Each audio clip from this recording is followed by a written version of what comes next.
Namaste. Zach here, and let's break down the basics of crow pose Bakasana, especially for beginners. So, the way it works is that you make your way into a squatting pose with your feet apart, about a foot or so apart. And in the beginning, you can use a bolster to put your head on, so you can be balancing on more than just your hands, so you can find that fulcrum point, that balance point.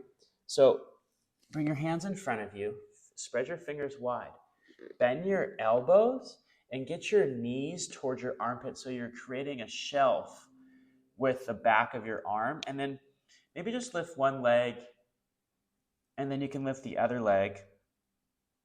And then if you want to push yourself, you can bring your head on the ground on the bolster, and again, lift one leg and maybe the other leg, and try to get your feet towards each other.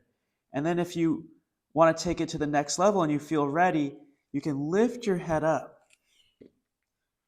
Lift your head up. And then don't be afraid, because if you crash, you can just fall into the bolster and it won't be too bad, okay? So then eventually you crawl up onto your arms, get your knees as close into the armpit as possible, high up on the tippy toes.